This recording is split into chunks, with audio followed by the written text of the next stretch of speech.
Gacha besar sebelum sini dan video ini saya akan bahas inilah alasan pemerintahan dunia menginginkan Gomu Gomu no Mi. Nah mari tanpa basa-basi lagi kita langsung saja wadaw. Closed doors, I'm a fool for your love.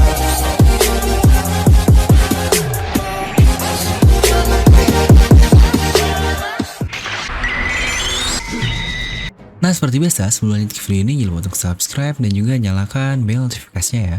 Karena kalian tidak akan tertinggal informasi menarik seputar One Piece hanya di channel Devil no Mi. Saya pastikan sebelum kalian komen apapun, kalian menonton video ini sampai habis, jadi tidak ada informasi yang miss dan juga yang setengah-setengah. Serta buat kalian juga yang ingin merchandise channel Devil no Mi, kalian bisa langsung klik link di deskripsi video.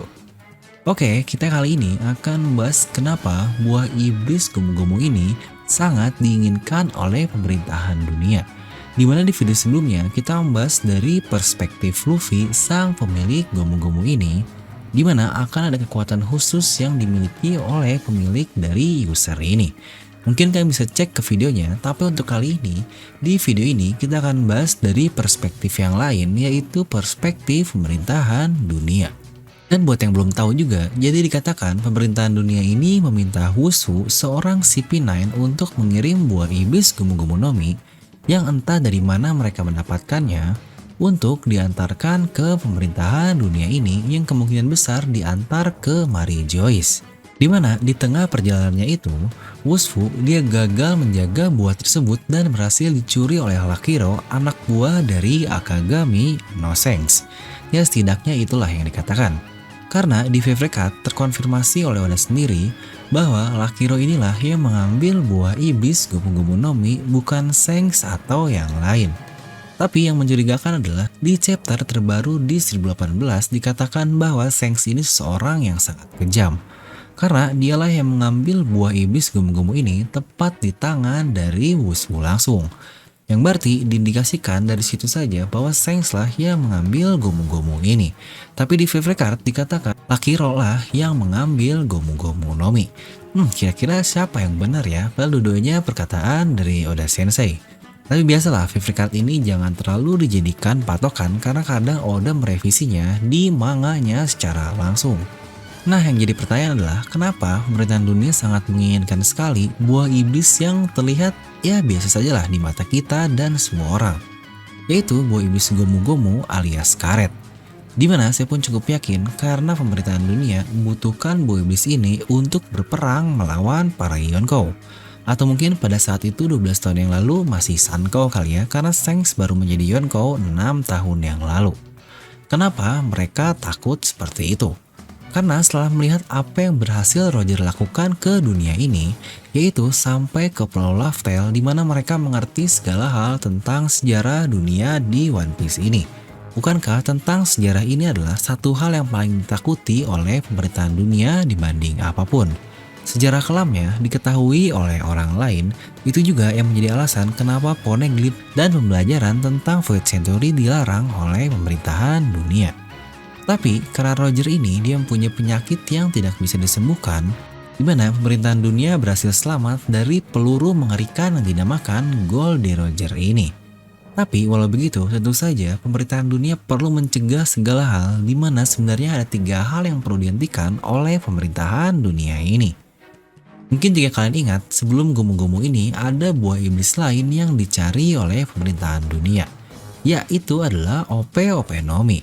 Pemerintah dunia, dia rela membayar dan mencarinya kemanapun mengenai buah iblis OP-OP ini. Dimana diketahui sebelumnya dipegang oleh bajak laut yang bernama Disbarel, yang dia ini adalah ayah dari X-Drake. Buah iblis tersebut alias OP-OP ini dibeli melalui Disbarel seharga 5 miliar berry. Seonggok buah iblis yang seharga dengan kepala dari Shirohige. Bukankah ini sesuatu yang sangat luar biasa mengenai harga yang ditawarkan dari buah iblis OP-OP no Mi? Dimana jika dari perspektif biasa, dari Doflamingo, buah iblis ini dapat digunakan untuk menggunakan harta karun nasional Mary Joyce. Tapi menurut saya, buah iblis ini pula dapat lo gunakan untuk mengcounter salah seorang Yonkou, yaitu Soru-Soru no Mi-nya milik Big Mom. Dimana itu juga yang menjadi alasan kenapa saat ini dia dengan Kid melawan Big Mom juga kan. Dan dengan OP-OP-nya, dia mendapatkan kemampuan untuk memindahkan jiwa seseorang yang kita lihat juga di Pang Hazard. Jika berbicara tentang jiwa, bukankah ini akan menjadi kunci juga untuk mengalahkan Big Mom seorang Yonkou?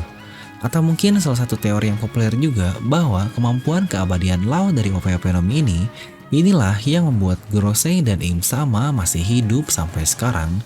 Dan itulah juga yang menjadi alasan kenapa pemerintahan dunia sangat menginginkan OP-OP Nomi.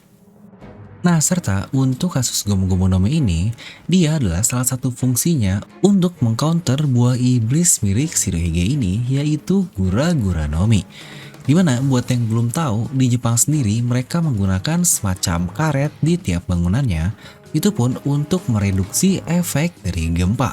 Karena dikatakan karet ini berguna untuk meredam guncangan alias menetralkan ledaman lah, agar tidak berefek sangat parah ke dalam beton atau baja juga yang berada di gedung-gedung itu. Dimana efek peredaman ini berguna untuk hal masif semacam bagian bangunan yang ada di Jepang ini. Tahu-tahu kan Jepang memang disebut sebagai negeri gempa karena gempa ini terjadi secara alamiah di Jepang tersebut dan sangat sering lah. Jadi bukan hal aneh jika kalian di Jepang dan merasakan gempa. Dan untuk gura-gura, kita juga tahu kan bahwa ini adalah salah satu buah iblis yang paling mengerikan. Toh Sengoku sendiri pernah berkata, Shirohige dia bisa saja menghancurkan dunia ini dengan kemampuannya. Di sini Sengoku mengatakan bukan Marineford saja, melainkan seluruh dunia. Jadi memang semengerikan itulah kemampuan dari Gura-Gura Nominya Shirohige ini. Dimana sekarang dimakan oleh Kurohige, tapi karena di sini saya ngomongin timeline di 12 tahun yang lalu, ini perspektif dari pemerintahan dunia, jadi saya ngomongnya ke Shirohige. Dan mengenai buah iblis Gura-Gura sebelumnya pernah saya bahas khusus di salah satu video langsung. Mungkin kalian bisa cek jika penasaran. Nah selanjutnya untuk Yonkou yang lain yaitu Kaido. Bisa dibilang mereka atau pemerintahan dunia masih belum menemukanlah counter yang baik terhadap kemampuan dari Kaido ini alias buah iblis naganya. Makanya dia sendiri selama ini ditangkap berkali-kali tapi bahkan tidak bisa atau tidak berhasil untuk dieksekusi. Tapi setelah itu akhirnya Vegapunk berhasil mengambil ekstrak dari tubuh Kaido ini dan menggunakan kemampuannya untuk berada di pihak pemerintahan sendiri.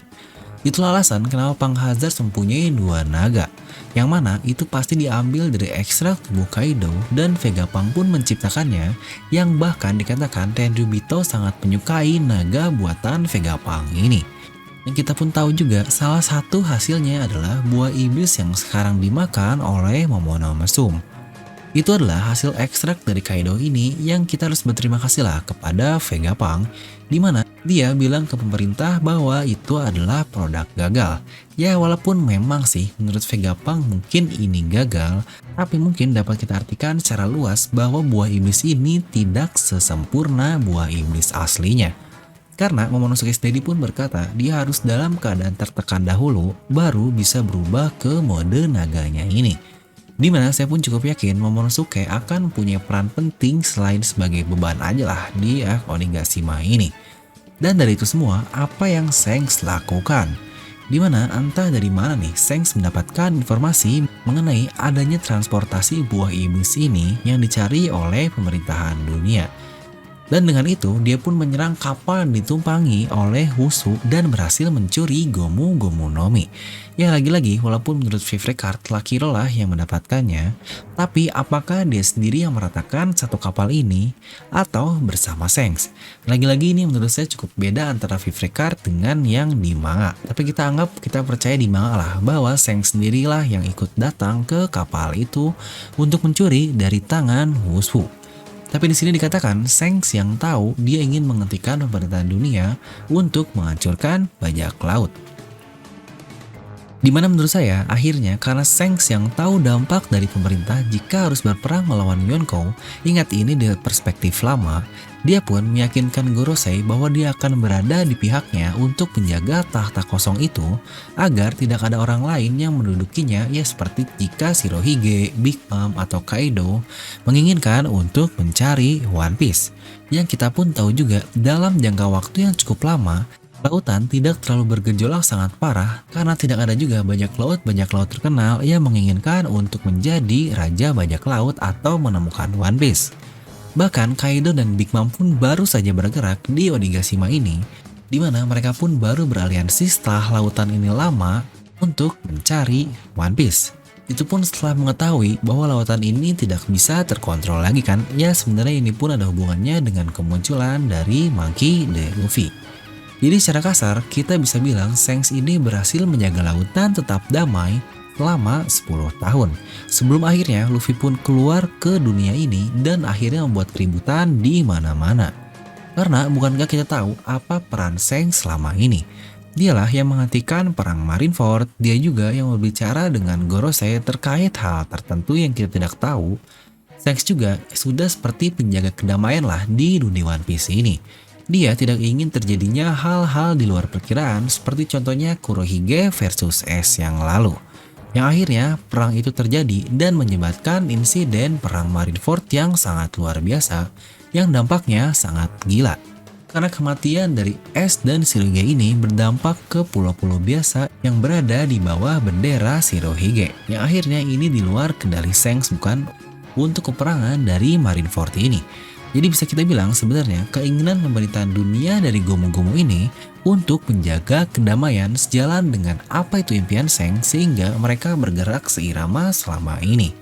Ya di sini saya memang tidak bilang apakah Shanks berada di pihak mana atau yang mana, karena ini benar-benar sesuatu yang masih sangat rancu. Mungkin kalian bisa tuliskan pendapat kalian mengenai Shanks ini di kolom komentar di bawah. Dan seperti biasa, semoga kalian terhibur dengan video ini. Like aja kalau kalian suka, dislike aja kalau nggak suka, jangan lupa untuk subscribe dan juga share video teman kalian. Gue Develo pamit and I'll see you guys next time.